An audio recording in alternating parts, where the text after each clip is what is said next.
If you asked me not even like a year and a half ago what I wanted to do in life, I would have told you victim advocate. I went to school for criminal justice in hopes of helping others, kind of like an Olivia Benson type way, but without working with the police. Slowly over time, I realized, like, by that March of 2023, like, I had this pit feeling in my stomach. And from, and then, like, I didn't think of it at first. I just thought, like, it was just like senioritis or just nerves from, school ending soon. But then by the time May 2023 arrived, and then I wasn't getting any employment, I realized like this could not be life. And well, of course, no, not every single person gets a job right out of college, or they have to go to a different field before they can get a job in their field. It didn't feel right to me. Like, even honestly, even throughout like my last few years of college, it just felt like blank. Like, it's like, yeah, I'll go to school, but I really didn't like see myself in like that 9 to 5 setting.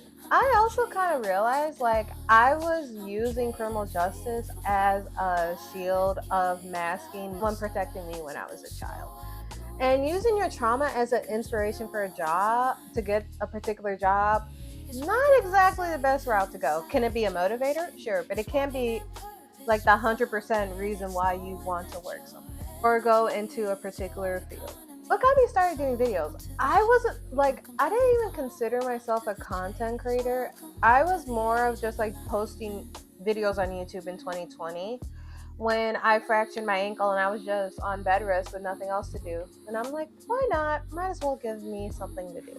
So I started filming YouTube videos in November of 2020. By February 2021, I already had a podcast interview, which has been disbanded since then, and a news article interview with my college paper. And I was like feeling that creativity. I was like, yes. And then I ended up taking a 2 year hiatus, like because I was focusing on my ankle, and then life got ahead of me, and then I was just it was just one thing then after another, then after another.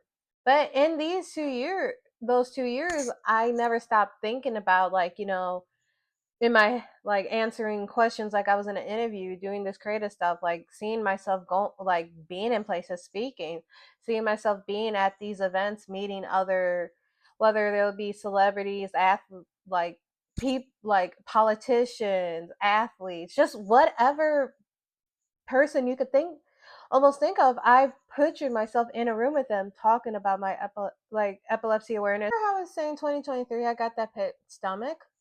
Well, on top of, well, all of a sudden I started just like, instead of having the visions in my head, I started to just film again by filming the Marcus Charles story where he was a victim of police brutality in Canada.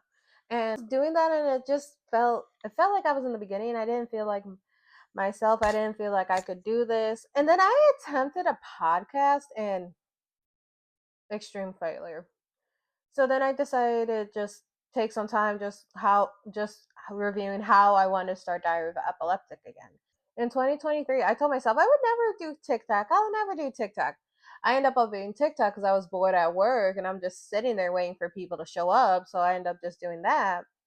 And then I got back on Instagram, started looking at that. And then I started posting videos on TikTok and Instagram. Kid you not, whether you believe in God, Allah, guardian angels, or don't believe in anything and thinking like like life is a loophole.